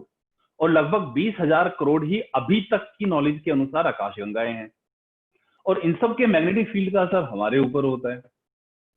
And that's how quantum mechanics, quantum physics और what I call quantum astrology works, कि how we are affected by different magnetic field that changes, जिससे चेंज होता है हमारा thinking, through our magnetic field aura. और जब थिंकिंग बदलता है, ज्ञान बदलता है, तो उससे एक्शन बदलता है और उससे रिजल्ट बदलता है। तो इसका उपाय क्या? अच्छा, कुछ यदि मैं कुछ भी पाना चाहता हूं, करना चाहता हूं, तो इसका उपाय क्या, इससे निकला क्या रिजल्ट? तो अगर मैं कुछ बदलना चाहता हूं तो 3 तरह से बदल सकता हूं। Number 1, magnetic field. जो मैग्नेटिक फील्ड आ रहा है मेरे ऊपर, उसको बदलें। तो वास्तु उस पर काम करता है। इवन नॉन लिविंग थिंग्स का भी मैग्नेटिक फील्ड होता है ना, उनमें भी एनर्जी है, उनमें पोटेंशियल एनर्जी है। They trying to remain there until applied with an external force, so they have potential energy. So जब एक मैग्नेटिक फील्ड मेरे मैग्नेटिक फील्ड पर असर कर रहा है और मैं बीच में दूसरा मैग्नेटिक फील्ड रख दूंगा तो चेंज हो जाएगा। तो दैट इज वास्तु, कि किस तरह से डिफरेंट डायरेक्शंस के मैग्नेटिक फील्ड को मैनेज किया जाए। तो पहले एक तो तरीका है, ये ऊपरी है, कॉस्मेटिक है, ये बाहर से काम कर रहा है, मैग्नेटिक फील्ड चेंज करने का तरीका, या स्टोन्स डालना है।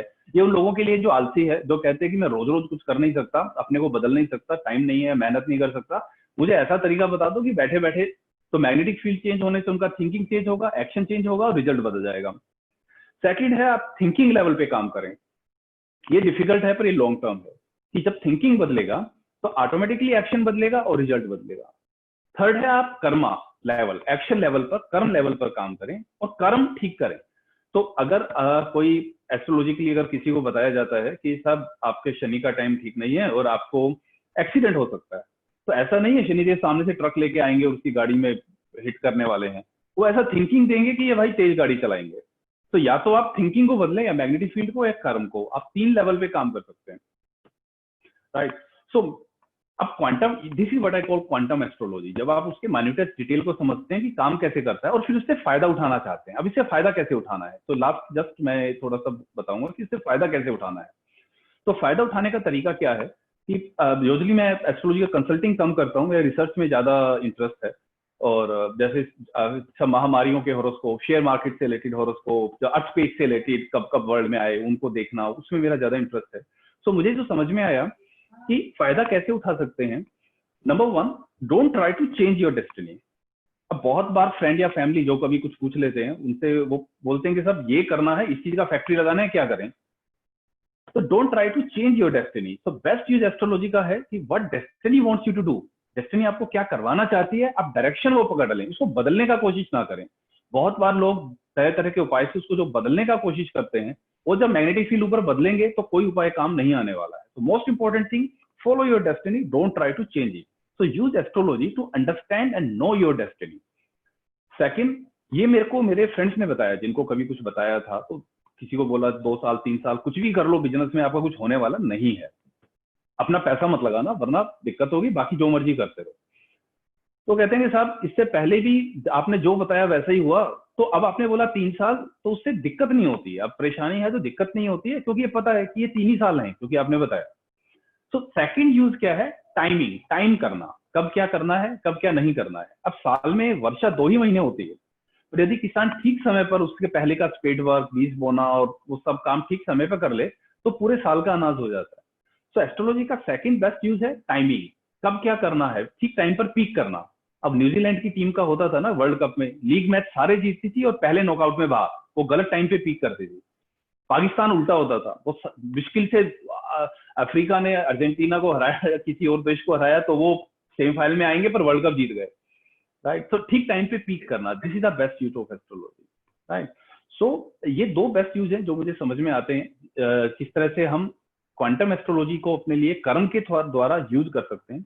सो इस सब के होने के बाद मैंने सोचा अब छुट्टियां हैं, तो मेरी डॉटर 11th क्लास में है, कि उसको कहा कि बेटा थोड़ा एस्ट्रोलॉजी सीखो, स्किल आना चाहिए, ये वो, और कुछ तो नया आना चाहिए। तो अब आजकल के बच्चे, और वो बच्चे जो फेसबुक पे नहीं ट्विटर पे हैं और 10-10 हजार फॉलोअर्स हैं जिनके ट्विटर पे, और जिसमें 9,000 अब्रोड वाले लोग, उनको एस्ट्रोलॉजी के लिए बैठाना। मैंने कहा ऐसा करो बेटा, आप आधा घंटा बैठो एक सेशन में, थोड़ा समझो, नहीं अच्छा लगे तो मत करना, ट्राई करने में क्या जाता है, नहीं अच्छा लगे तो मत करना।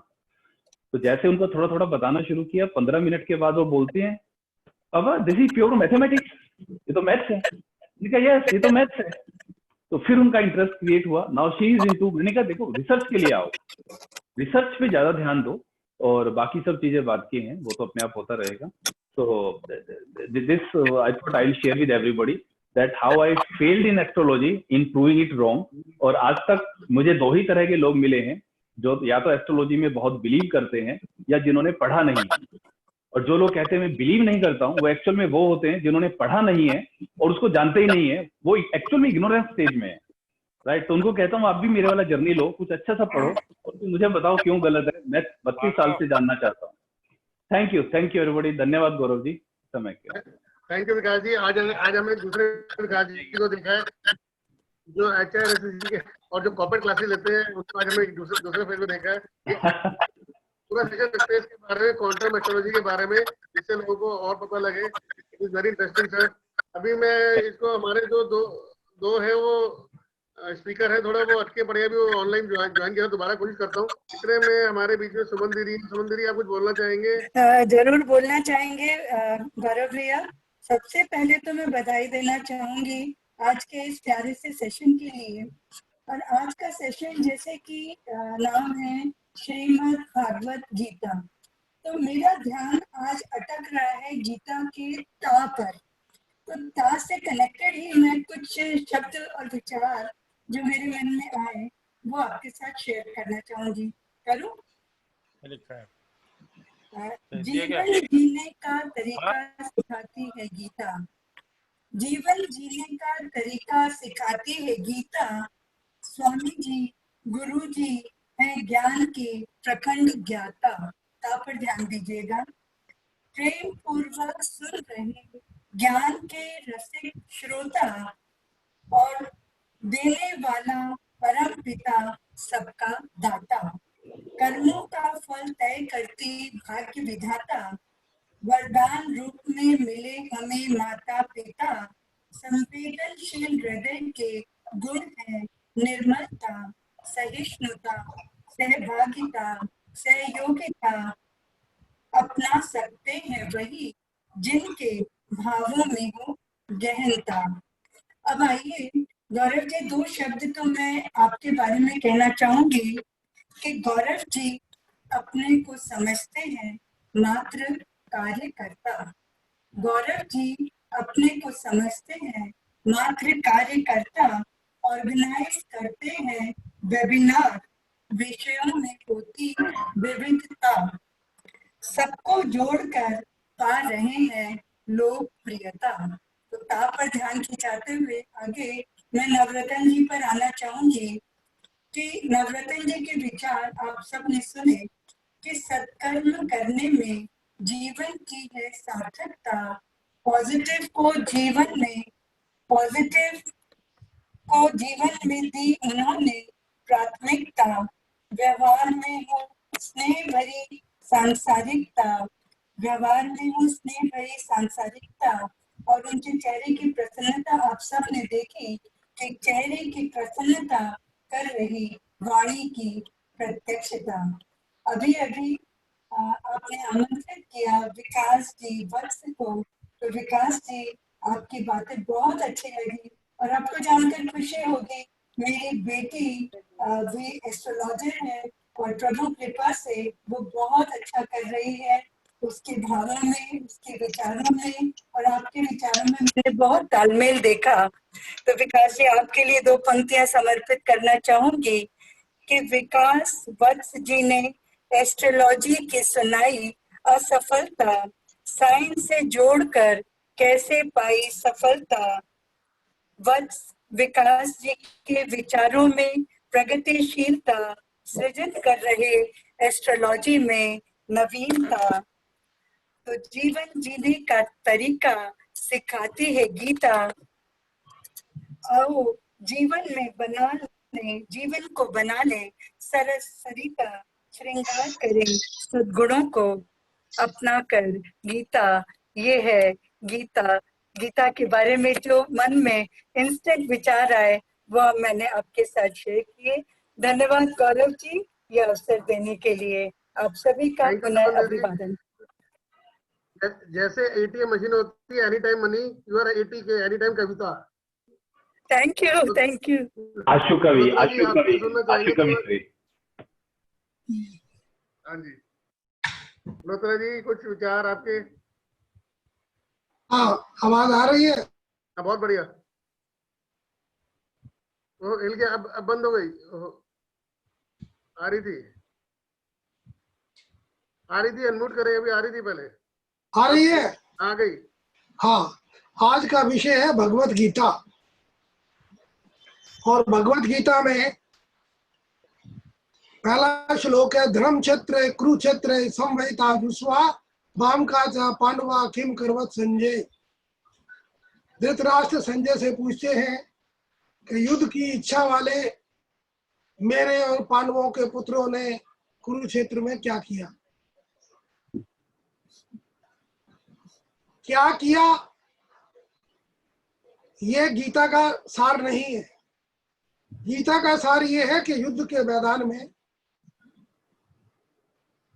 भगवान कृष्ण ने, जब अर्जुन ने हथियार डाल दिए कि ये सब मेरे सखा संबंधी मित्र रिश्तेदार, क्या मैं इनको मारूंगा, इनको मारने के बाद राज्य करूंगा, तो भगवान कृष्ण ने उसको ज्ञान दिया, एक आत्मा का ज्ञान दिया जिसे हम अद्वैतवाद बोलते हैं। अद्वैतवाद में आत्मा, परमात्मा और प्रकृति एक ही चीज है।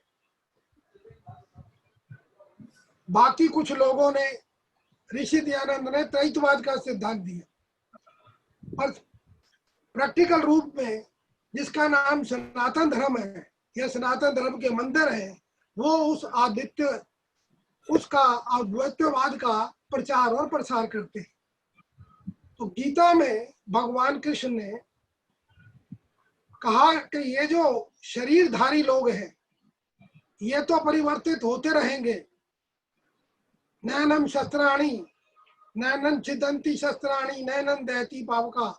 इनके अंदर जो आत्मा है उसको ना शस्त्र मार सकते हैं, ना आग जला सकती है, ना वायु सुखा सकती है, ना पानी पिला सकता है। तो इस आत्म तत्व को जानो।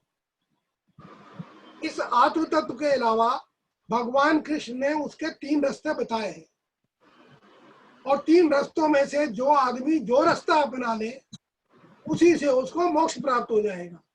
पहला रास्ता है कर्म योग, दूसरा है ज्ञान योग, तीसरा है भक्ति योग। ज्ञान से जो जितना बड़ा ज्ञानी होता है वो ईश्वर के करीब पहुंच जाता है। जो ज्ञानी नहीं होता, अपने कर्मों में विश्वास रखता है, सदकर्मों में विश्वास रखता है, वो ईश्वर को प्राप्त होता है। और तीसरा, जो ज्ञानी भी नहीं है और उस प्रकार के कर्म भी नहीं करता, केवल भक्ति भाव। ये राजस्थान एकेडमी है, तो मीरा जहर का प्याला, मीरा जी ने जहर का प्याला पी के मीरा नाची रे। ये जो मीरा है उस जहर के प्याले को पी गई, उसके अंदर एक भक्ति का भाव था जिसने जहर को अमृत बना के उसको पी लिया। तो आज का संदर्भ, सब्जेक्ट ये है कि आज का संदर्भ में गीता की उपयोगिता, आज ही गीता की आवश्यकता है, आज ही कर्म करने की आवश्यकता है, आज ही भक्ति भाव की आस्था की आवश्यकता है, आज ही ज्ञान की आवश्यकता है। और सवाल ये है कि हम तीनों में अंतर हो गया, भेद हो गया। हमने भगवान कृष्ण को भी कई जगह नहीं माना। लोग एक टांग पे खड़े हो जाते हैं, गीता ने इसका विरोध किया। भगवान कृष्ण ने कहा ओम तत्सत इति निर्देशो ब्रह्मणस्तेन स्मृता वेदास्य यज्ञास्य विहता पुरा। ओम सर्वश्रेष्ठ नाम है, यही परमात्मा का नाम है। ओम तत्सत ही बोलना चाहिए। और हम कुछ जो भी बोलते हैं वो भी स्वागतीय है, स्वागत योग्य है। तो आज का जो संदर्भ है, आज का जो विषय है, गौरव जी ने भगवत गीता का इस ज्ञान रूपी, आचार्य जी बोल रहे थे, बहुत सुंदर बोल रहे थे। और जिन्होंने ये अभी शुरू किया, बस जी ने, मेरे दादा ने या नाम बता दिया, वो ज्योतिष के बारे में बताने तो अच्छा किया, पर उसका सार कोई एग्जाम्पल देके नहीं बताया। पर एनी हाउ आज के इस वेबिनार में जो इशू है गीता, और पंजाबी में कहते हैं पढ़ गीता ते पा गीता। जो तूने किया है गीता पढ़ और कर्म कर।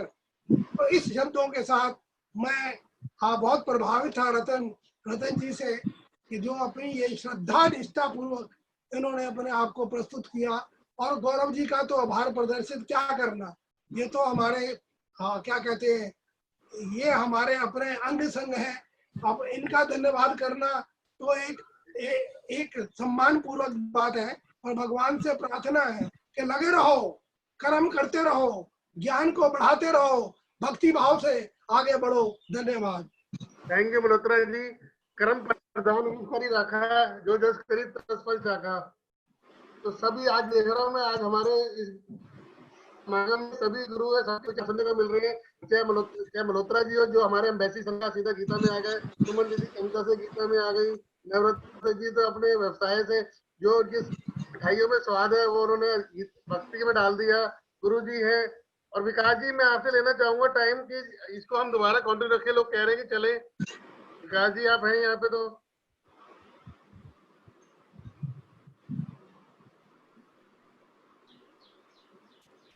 और भी हमारे मेंबर बोलना चाहेंगे। विनोद वर्मा जी ज्वाइन कर गए हमारे प्रेसिडेंट लॉयंस क्लब के। संजीव गोयल जी। हाँ जी गौरव जी। हाँ जी। सो मैंने अभी भी चैट बॉक्स में भी लिखा था, बहुत कुछ सीखने को मिल रहा है, और हम कोई दिन और समय फिक्स करके एक रेगुलर फीचर बनाते हैं जो कभी ना रुके, जो मतलब नवरत्न जी आपके विचार जानना चाहेंगे। अगर सुबह रख सकते हैं, रोज सुबह आधा घंटा भी रख सकते हैं तो सबको जुड़े, हमें कोई दिक्कत नहीं है। रोज हम कुछ वीक में एक या दो ऐसा 2 दिन की वो हम अपने शेड्यूल में भी कभी ना रखें और हमेशा निकाल पाए। तो अग्रवाल जी आप भी गाइड करें कैसे कर सकते हैं। जी आपका क्या समय सूट करेगा, सबको मिलके करें। हफ्ते में 1 दिन होना चाहिए, ज्यादा डोज होती है ना तो उसका आनंद नहीं आ पाता। महीने में 1 होगी तो और ज्यादा बेटर होगा। एक्चुअल में कोई चीज देते हैं उसके बाद मंथन जरूरी है। जब तक हमारे अंतस में मंथन नहीं जाएगा तो वो चीजें ग्रैप नहीं करेगा। उसके अंदर जिज्ञासा भी होनी चाहिए। जो रिसीविंग करने वाला मेंबर है वो ये जाने, क्योंकि ज्ञान तो बहुत है, ज्ञान देने वाले भी बहुत हैं। आजकल कुआं है ना, सब प्यासों के पास भाग रहा है जेन्युइनली तो। और अगर हम बट उसमें नरोत्तम जी आपने सही कहा, वो डाइजेस्ट करने की पावर भी चाहिए। तो जो ज्ञान पहले से ही भरा हुआ है वो मैम लर्निंग और अनलर्निंग वाला इश्यू है, तो उसको पहले खाली करके वो रखें। It's a good idea. I think 15 दिन में एक बार जरूर उसको वो करें, या महीने का जो भी एक फ्रीक्वेंसी फिक्स करके। बट आज वो इतने ज्ञानी आप आदित्य बिरला ग्रुप में, विनोद वर्मा जी आप अपने ग्रुप में ज्यादा बिजी हैं, लेकिन यहाँ पे हमारे साथ बहुत सारे मेंबर हैं जो घर में भी कुछ नहीं कर पा रहे। हमें सबका ध्यान रख रहे हैं। बहुत सारे बुजुर्ग हैं जो खाली घर में बैठे हैं। तो हम चाहते हैं कि अब दिन फिक्स कर लेते हैं, एक दिन फिक्स कर लेते हैं वीक का, क्योंकि डे फिक्स करना बेटर रहेगा। क्योंकि तारीख करते हैं तो वो किसी भी दिन आ सकती है, वो वर्किंग डे पे, अभी कोरोना के बाद हम खुलेंगे भी, पर उसमें डे फिक्स करके ऐसा करते हैं कि उसको हम डिवाइड कर लेते हैं। जैसे रफली अगर वो दिन 4 बार महीने में आता है तो एक इसमें हम किस टाइप का करेंगे, या कोई डिफरेंट टाइप ऑफ साइंसेस बीच में कुछ साइंटिस्ट को भी ले आए, और एक दिन मतलब एक ऑफलाइन बात कर लेते हैं, बाकी दिन एक गीता का रेगुलर चलने देते हैं, और बाकी जो अलाइड चीजें हैं हमारे एंशिएंट विजडम से रिलेटेड उनके लिए एक दिन प्लस गीता। तो इस तरह से कुछ फाइन ट्यून कर लेते हैं कि लोगों को पता हो कैसे हो रहा है। किरण शर्मा जी आप जो लेट है बोलना चाहेंगे। किरण शर्मा जी हमारे लॉयर विजन से हैं, एडवोकेट हैं। ऐसा नहीं, मैं तो सिर्फ इतनी सी बात बोलूंगा कि ज्ञान, अभी जो बात सुनी मैंने, वार्तालाप सुनी, मेरा एक मानना है कि ज्ञानी सारे के सारे हैं। प्रश्न जो है ना, प्रश्न 2 प्रकार के होते हैं। एक प्रश्न ऐसा होता है कि जो इसका उत्तर जानने वाले लोग वो होते हैं जो उनके हिसाब से उनको उत्तर मिले, और दूसरा प्रश्न ये उस तरह का होता है जिनको ज्ञान की जरूरत है। तो हम लोग जो है ये एक अच्छा कंसेप्ट है, और इसमें बेसिकली जो हम लोगों के जो सिस्टम है आज जिस हिसाब से आज जो लॉकडाउन चल रहा है, और अगर आप देखें तो हम लोग अपने बैकफुटिंग पे आ गए। बैकफुटिंग पे मतलब जो पुरानी रीतियां, संस्कृति और जो सभ्यता थी हमारी, हम उस पर जानबूझ के फोर्सफुली आ चुके हैं। तो ये जो है ऐसे कार्यक्रम होते रहें, और मेरे ख्याल से हफ्ते में या कोई दिन फिक्स कर लें, ताकि डेट का तो ना करें, डे फिक्स कर लें, ताकि हम लोग जो है इस बारे में आत्म मंथन भी कर सके हम लोग। बहुत बहुत धन्यवाद। कोई और सदस्य अपना बोलना चाहेगा प्लीज। एक बहुत अच्छा सुझाव आपने दिया अभी कि जो एक कुछ समय हम या एक दिन प्रश्नों के लिए रख लें, कि जो प्रश्न है किसी के भी वो एक ईमेल आईडी पे भेज दें, और एक हमेशा शुरुआत में या अंत में 10-15 मिनट प्रश्नों के उत्तर के लिए। बड़ा अच्छा आपने जो बोला उसमें से निकल के आया कि उसके लिए भी हम समय रख सकते हैं।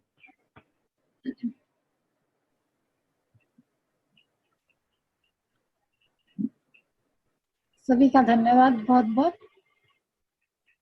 गुरु जी प्रणाम। पुष्पा जी बोलो जा रहे हैं आप? हाँ, मैं ये कह रही थी कि आप सबका बहुत बहुत धन्यवाद। गुरु जी को प्रणाम। और बहुत सुंदर प्रोग्राम रखा आप लोगों ने और बहुत अच्छा लगा। बहुत कुछ जानकारी मिली गीता के बारे में, बहुत और ज्यादा जानकारी मिली। धन्यवाद। बहुत गुरु जी फाइनल आपसे आशीर्वाद ले लें, फिर से विदा करेंगे। गुरु जी जो अभी मल्होत्रा जी ने एक श्लोक बोला, नैनम छिन्दन्ति शस्त्राणि नैनम दहति पावक न चैनम क्लेदयन्ति आपो न शोषयति मारुत। इसको आप हिंदी काव्य में, शस्त्र इसको काट सके ना, आत्मा के बारे में, शस्त्र इसको काट सके ना, अग्नि न इसको जला सके, भिगो सके न पानी इसको, कौन न इसको सुखा सके, कौन न इसको सुखा सके। सरलतम हिंदी में, सुपाच्य रूप में, अगर संस्कृत के श्लोकों को यदि खोल के उसी तरीके से समझाया जाए तो ये जो ज्ञान जो लोगों को गीता जी दुरूह लगती है ना संस्कृत भाषा के कारण, ये बड़ी सरल भी है।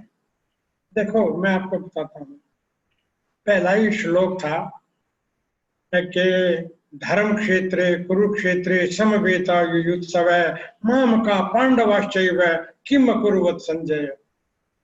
धर्म क्षेत्र में कुरुक्षेत्र में एकत्र हुए युद्ध ही छाले, पुत्र मेरे और सुत पांडव ने क्या किया बता रे संजय। इसलिए मैं शुभकामनाओं के साथ में आप सभी को एक बात कहना चाहता हूं कि अच्छी अच्छी बातें जो सबको मार्गदर्शन करें, जैसे अभी विकास जी ने एक बात कही कि उसका नाम लेकर बता दिया, उसकी भैंस वहां पर जा रही थी, तो उसमें मल्होत्रा जी ने कुछ शब्द, उन्होंने अभी एक सज्जन ने एक शब्द कहे थे, नाम मुझे नहीं ध्यान आ रहा, कि उसके बारे में अभी भी कुछ बताया जाए, कुछ कैसे क्या होता है। देखो ये तो बोलता हुआ ज्ञान है ज्योतिष। तो एक व्यक्ति को बताया गया कि तेरी 6 महीने में तो शादी हो जाएगी, जो 32 साल का था, और तेरे 1 साल के अंदर अंदर ही तेरे औलाद हो जाएगी, औलाद लड़का होगा और 2 लड़के होंगे इकट्ठे पहले ही। और जब सारा यूं होता हुआ चला आया तो वो हैरान था कि जो पहले कैसे पता चले 2 लड़के इकट्ठे हो जाएंगे। ज्योतिष इसका जो मर्मज्ञ होगा वो सब कुछ बता देगा। तो इसलिए आप इस जो आपने लोक कल्याण की दृष्टि से ये एक दिन निश्चित करने का कहा है, तो आप लोग निश्चित करके इस आरंभ की हुई चीज को ना छोड़ें। मेरा आपको एक सलाह है, मशवरा है, और इसको जन कल्याण के लिए आप इसको आगे ले जाएं। और आपका बहुत बहुत बहुत बहुत आपका धन्यवाद कि इतनी अच्छा आपको वक्ता इन्होंने बोले और बड़ा अच्छा आयोजन। नमस्कार। धन्यवाद गुरुजी, इसको हम जरूर कंटिन्यू रखेंगे। और विकास जी आपका बहुत बहुत धन्यवाद, नवरत्न जी सबका। विकास जी आप उसे कंक्लूड करें। विकास जी आप कंक्लूड करें। हाँ जी गौरव जी, आप ही सूत्रधार हैं और बहुत अच्छा आपने आइडिया दिया था और उस पर ये काम हुआ और बहुत मोटिवेशन भी मिला है इससे। और मुझे लगता है कि सबकी विचारों को देखते हुए इसको कंटिन्यू करना ही चाहिए, आपसे गाइडेंस लेके और जैसा आप बताएंगे। और टाइम लेके आप करें इसको जरूर। हाँ जी नवरत्न जी, आप प्लीज कंक्लूडिंग कर दें, उसके बाद हम चलते हैं। मेरे हिसाब से हफ्ते में एक दिन हो जाए, सैटरडे या संडे जो भी कन्वीनियंट हो। तो हफ्ते में एक दिन, ये टाइमिंग 11 से 12 बिल्कुल राइट टाइम है। ठीक है। हाँ, तो बाकी गौरव जी को देखें जो टाइम कन्वीनियंट है।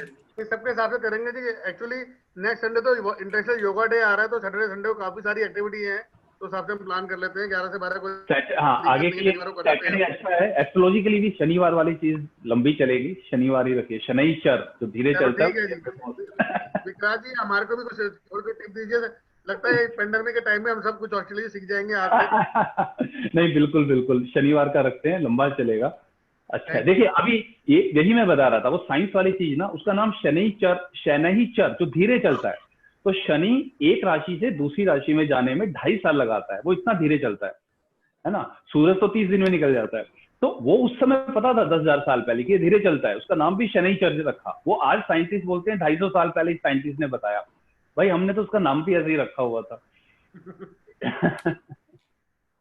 ठीक है, मिलते हैं। थैंक यू, नमस्कार, धन्यवाद, थैंक यू। ये फेसबुक पे लाइव है, वहां से हम रिकॉर्डिंग भेज सकते हैं, सबको देख लेंगे। आप भेजिएगा sir. Thank you, thank you, bye. अच्छा।